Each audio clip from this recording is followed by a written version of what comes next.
Has considered the arguments made by the attorneys. The court has considered the statements made by the victims in this case. The court's going to find that the plea agreement is fair and reasonable under the circumstances. I want to acknowledge the Rusick family as well as the Watts family that showing mercy on Mr. Watts is understood, and I respect that decision to request that the district attorney not seek the death penalty in this case. And so the court is going to accept this plea bargain under the circumstances. Words that come to mind when I hear the evidence in this case are a senseless crime and the viciousness of the crime. And equally aggravating in this court's determination is the despicable act of disposing of the bodies in the manner in which they were done in this case. I've been a judicial officer now for starting my 17th year, and I could objectively say that this is perhaps the most inhumane and vicious crime that I have handled out of the thousands of cases that I have seen. And nothing less than a maximum sentence would be appropriate, and anything less than the maximum sentence would depreciate the seriousness of this offense. So the court is going to sentence Mr. Watts as follows. With regard to count number 1, murder in the first degree as it relates to Shanann Watts, the court is going to sentence you, sir, to a life sentence in the Colorado Department of Corrections, followed with no possibility of parole. And that is going to run consecutively to all but counts 3 and 4. With regard to count 2, as it relates to murder in the first degree with Bella, the court is going to sentence you to life in the Colorado Department of Corrections with no possibility of parole. With regard to count number 3, the court is going to sentence you as it relates to Celeste to life in the Colorado Department of Corrections with no possibility of parole.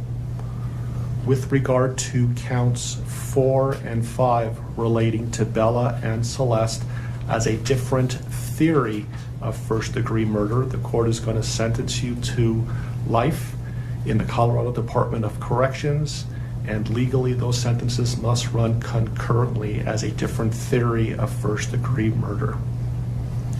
Recognizing the unlawful termination of pregnancy for the unborn child that has been named Nico, the court absolutely believes that the maximum sentence of 48 years would be appropriate to run consecutive to the other charges, with an additional mandatory parole period of 3 years as set forth by statute. With regard to count number 7, as it relates to tampering with a deceased body, as well as counts 8 and 9, each a class 3 felony, the court is going to impose a maximum sentence of 12 years each for those counts to run consecutively to the other counts. The court is going to order that the statutory fees be paid and court costs. The court's going to grant the prosecution 91 days to file a notice of restitution, and that will be the sentence of the court. The Chris Watts case was supposed to be one of those stories that ended the moment the courtroom doors closed in 2018. A confession, a plea deal, a life sentence. Most people believed the truth had been fully uncovered, neatly sealed away with the man now behind bars. But cases that seem airtight have a strange way of loosening when no one is looking. And by late 2025, investigators in Colorado began whispering about something: an internal review, sealed documents quietly pulled from storage, and digital files that had never been fully explored. Nothing official, nothing public, just the kind of slow rumbling that tells you a storm is building where no one expects one. At the hidden verdict, we've learned that these small movements often mean far more than they appear. And if you're someone who follows cases long after the headlines fade, take a moment to like this video and subscribe, because the details you're about to hear are the kind that most people never learn until it's too late. Your support helps push these stories back into the light where they belong. The real turning point came when a Colorado tech contractor, someone who had never worked the case before, stumbled across something during a routine inventory. A hard drive, dusty, mislabeled, assumed to be empty. Yet it wasn't empty at all. It belonged to Anadarko Petroleum, the site where Shanann, Bella, and Celeste's bodies were found. A drive that had been considered corrupted and useless back in 2018. But it wasn't useless. Not anymore. By early 2026, investigators realized they had recovered something they were never supposed to see. And the question wasn't whether it would change the narrative, it was how much of the narrative it would destroy. What began as an accidental discovery quickly turned into the most significant development the case had seen in years. The hard drive, once thought to be corrupted beyond recovery, contained fragments of surveillance footage from the oil site on the morning of August 13, 2018. The quality was rough, unstable, broken in places, but enough remained intact to raise questions investigators never expected to confront again. They knew Chris's timeline by heart: when he arrived, what he claimed happened, and when he left. But the recovered footage didn't line up. Not smoothly. Not convincingly. Inside the department, tension grew. Some believed it wouldn't change anything, Watts had confessed, after all. Others argued that confessions can be incomplete, misleading, or crafted to protect someone else. And in the privacy of closed rooms, seasoned detectives admitted something they rarely say aloud: we may have missed something. If you're still following this twist, drop a comment with your thoughts, because this is where the path splits, either into a dead end or into the reopening of one of the most infamous family murders in recent history. And while you're here, hit the like button to help push this investigation forward. Awareness matters more than most people realize. The most disturbing part came late one evening when an analyst zoomed into a section of the footage.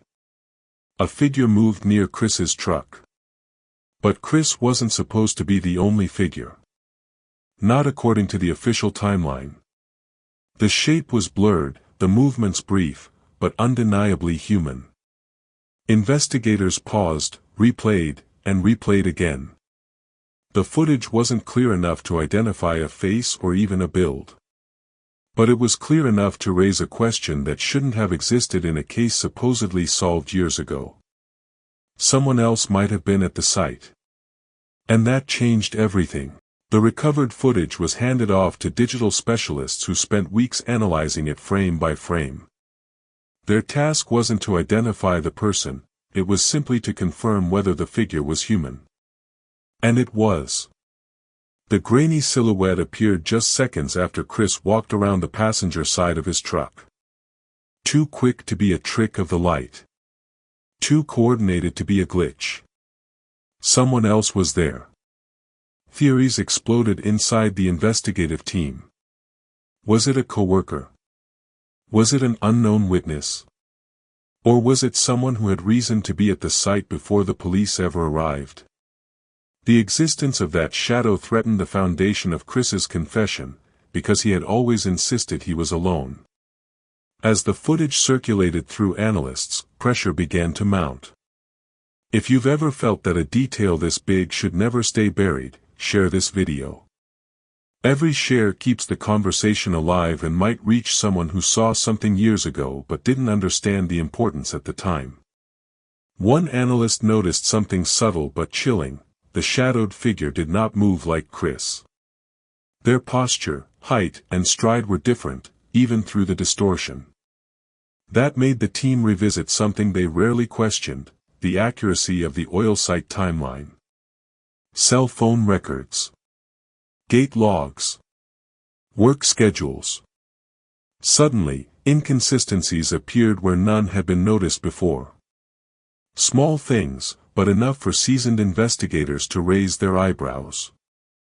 The moment of confirmation came when footage technicians enhanced movement patterns enough to isolate a key detail: the figure appeared to walk behind Chris's truck, pause, and then step away from the camera's view. It wasn't an accident, and it wasn't random. Investigators now believed they could identify the shadow. And that belief opened a door the justice system hoped would stay closed. By early 2026, quiet conversations had turned into formal reviews. Investigators began reaching out to former Anadarko employees, some of whom had never been questioned in depth back in 2018. One by one, interviews revealed patterns that were unsettling: forgotten statements, mismatched details, and coworkers who remembered things differently than they had testified years earlier. It wasn't evidence of a cover-up, but it was evidence of a rushed investigation. And in cases like this, rushed often means overlooked. Phone pings that had once been dismissed as irrelevant suddenly gained new meaning when placed alongside the recovered footage. A handful of individuals had been near the site at times that didn't fit their statements. None of it proved involvement, but all of it tore away the certainty the case once held. If you haven't subscribed yet, now's the time. The story is unfolding in real time, and the hidden verdict will follow every development until the truth is either confirmed or buried again. Some investigators privately admitted that Chris's confession had always felt too controlled, too rehearsed. Offenders who act alone rarely shape their narratives so carefully. And as the old interviews resurfaced, a chilling possibility began to form: Chris may not have told the full truth because he wasn't trying to protect himself. He might have been protecting someone else. The district attorney's office, once reluctant, now had enough irregularities to consider an unprecedented step: reopening a case that had already led to multiple life sentences. The legal team reviewed the footage, the timelines, the shaky statements, and the newly raised doubts. And for the first time in 8 years, officials acknowledged what many had whispered since 2018. The story Chris Watts told was never the complete story. The year 2026 brought with it a case that refused to die. As investigators assembled their findings, the pressure from both the public and within the DA's office mounted. Reopening a closed case, especially one involving a full confession, is rare. But when the integrity of a conviction comes into question, even the legal system must confront uncomfortable truths. The recovered footage, the incompatible timelines, the questionable phone pings, and the unidentified figure at the oil site together formed a picture that could no longer be ignored. If you believe cases like this should remain in the public eye, comment your thoughts below. Your engagement pushes this story to more people and helps ensure it can't be quietly swept away. The hidden verdict exists because stories like this demand scrutiny long after the headlines fade. Families on both sides reacted with shock. Shanann's relatives urged caution but admitted they wanted the full truth, whatever that truth may be. Chris's remaining contacts expressed disbelief that anything meaningful could emerge after so many years. For researchers, criminologists, and legal experts, the new evidence opens a chilling possibility: perhaps the original confession was shaped by fear, manipulation, or the desire to protect someone unseen. What happens if the case reopens? Investigators could conduct new interviews, issue fresh subpoenas, and retest digital and physical evidence. If the shadowed figure can be identified, even partially, there could be grounds for new charges against an unknown party or for an amended narrative of the crime. The case that once felt final now feels fragile. And the truth, long buried beneath assumptions and rushed conclusions, is clawing its way back into the light. The hidden verdict isn't just a channel name, it's a reminder. Some verdicts hide more than they reveal. And in 2026, this one might be forced into the open.